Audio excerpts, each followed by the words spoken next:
अनुसंधान क्या है? अनुसंधान वह होता है जिसमें हम प्रश्नों के उत्तरों को तलाशते हैं। जिन अनुसंधानों में नई दवाइयों की जांच की जाती है, उन्हें चिकित्सीय परीक्षण कहते हैं और इनमें लोगों पर नई दवाओं को जांच कर पता लगाया जाता है कि क्या वे सुरक्षाप्रद है और क्या वे बीमारी के प्रति असरदार है या नहीं। यदि आप चिकित्सीय अध्ययन या परीक्षण में भाग लेते हैं तो आपको प्रतिभागी कहा जाएगा। कई ऐसी बातें हैं जिन्हें आपको जानने की आवश्यकता है। आपके अधिकार हैं कि अध्ययन चिकित्सक द्वारा आपको अध्ययन ठीक तरह से समझाया जाए ताकि आप इन्हें समझ सकें।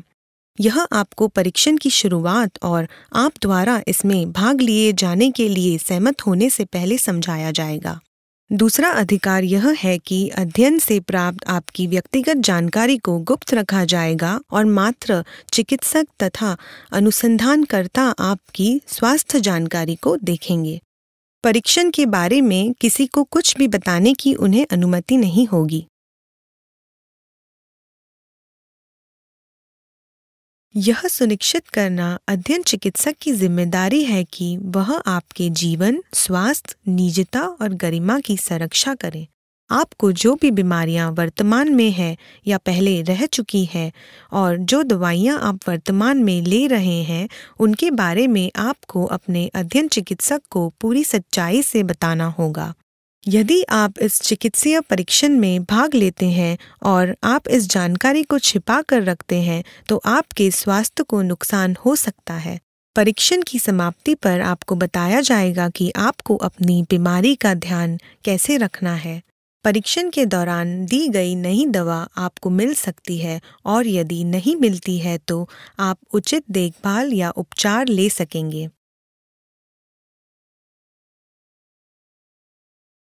चिकित्सीय परीक्षण में भाग लेने का अर्थ यह होता है कि आपका इलाज उन नई दवाइयों से किया जाए जो कि दवा की दुकानों पर नहीं मिलती।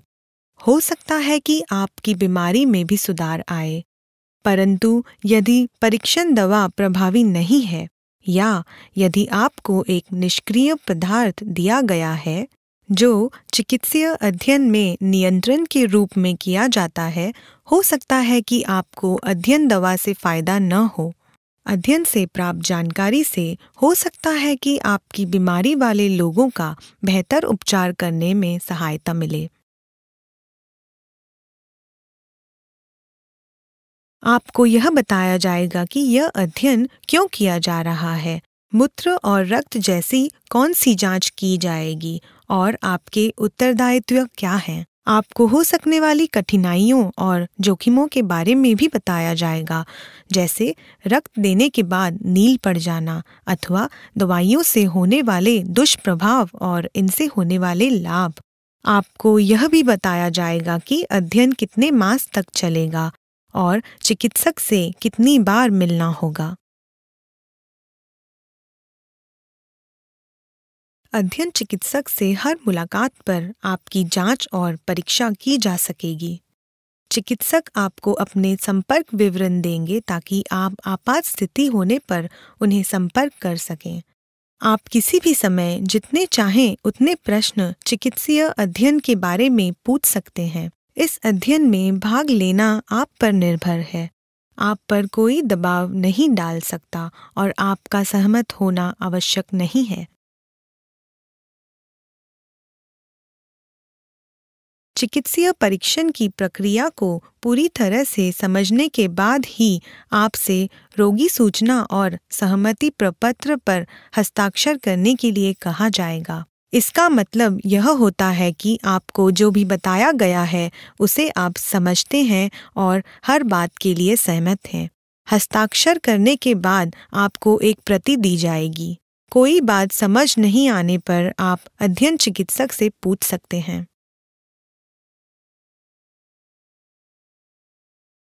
हस्ताक्षर करने से पहले आप अपने चिकित्सक, परिवार या आपको स्वास्थ्य सलाह देने वाले व्यक्ति से बातचीत कर लें। यदि आपके चिकित्सक को लगता है कि वर्तमान उपचार असरदार है और इसे बदला नहीं जाना चाहिए, तो वो आपको बता देंगे। चिकित्सीय अध्ययनों में आपको अपनी सभी दवाएं बंद नहीं करनी होती। चिकित्सक आपको बताएगा कि कौन सी गोलियां या दवाएं लेने की अनुमति होगी। चिकित्सीय अध्ययनों में नई दवाओं को जांचा जाता है, इसीलिए हम इनके सभी दुष्प्रभावों को नहीं जानते। यदि दवाओं के कारण आपकी हालत बिगड़ती है तो आप चिकित्सक को बताएं। यदि आप गर्भवती हैं, स्तनपान करवाती हैं या मां बनने के प्रयास में हैं, तो आपको अध्ययन में प्रवेश की अनुमति नहीं होगी। आपसे गर्भ निरोधक का प्रयोग करने के लिए कहा जा सकता है। इस अध्ययन या परीक्षण के दौरान यदि आप गर्भवती हो जाती हैं, तो उसी वक्त चिकित्सक को बताएं। चिकित्सीय परीक्षण या अध्ययन के भाग के रूप में आप पर कोई लागत नहीं आएगी, यह निःशुल्क है।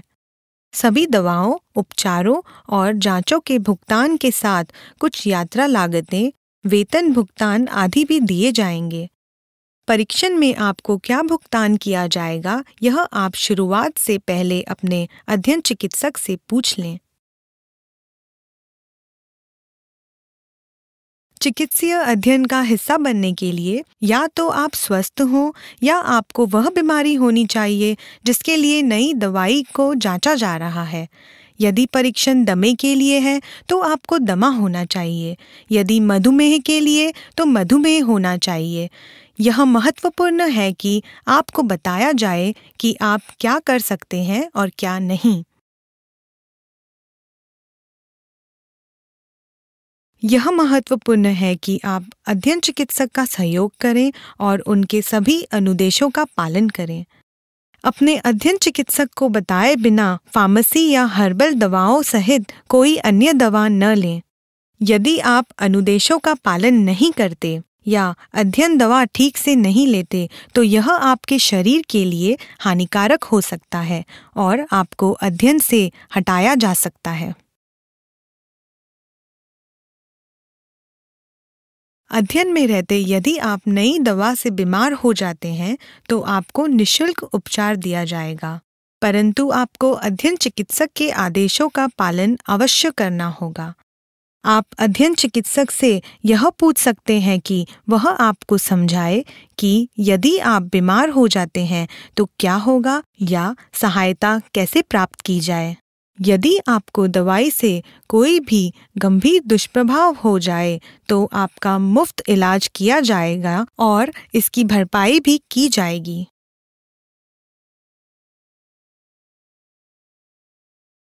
भले ही आपने सहमति प्रपत्र पर हस्ताक्षर कर दिए हों, तो भी आप किसी भी समय इस अध्ययन से निकल सकते हैं। बस आपको इतना करना होगा कि आप अपने अध्ययन चिकित्सक को बता दें कि अब आप इस परीक्षण में बने नहीं रहना चाहते। परीक्षण के दौरान आपको सारी सुविधाएं मिलेंगी और यदि आप अध्ययन छोड़ते हैं तो आपको बताया जाएगा कि बीमारी के आगे के उपचार के लिए कहां और कैसे जाया जाए। चिकित्सक की जिम्मेदारी यह है कि वह आपके स्वास्थ्य की भलीभांति देखभाल करें। यदि उन्हें लगता है कि परीक्षण में रहना आपके लिए हितकार नहीं है या आपके लिए यह हानिकारक हो सकता है, तो वे आपको सलाह दे सकते हैं कि आप परीक्षण में भाग लेना रोक दें। वे आपको सभी कारण लिखित रूप में बताएंगे। चिकित्सक अध्ययन में चिकित्सक यह कोशिश कर रहे हैं कि बीमारियों के लिए सर्वश्रेष्ठ उपचारों को तलाशा जाए और उनके बारे में अधिकाधिक जाना जाए, जिससे कि वे अन्य बीमार लोगों की सहायता कर सकें। एक बार में आप एक से अधिक चिकित्सीय परीक्षण के लिए हस्ताक्षर न करें। आप जितने प्रश्न पूछना चाहें पूछ सकते हैं ताकि आप अध्ययन को पूरी तरह से समझ सकें और सही निर्णय ले सकें कि आपको क्या करना चाहिए। चिकित्सीय परीक्षण में भाग लेने के नाते आप इस बीमारी से ग्रस्त अन्य लोगों की भी सहायता करेंगे। धन्यवाद।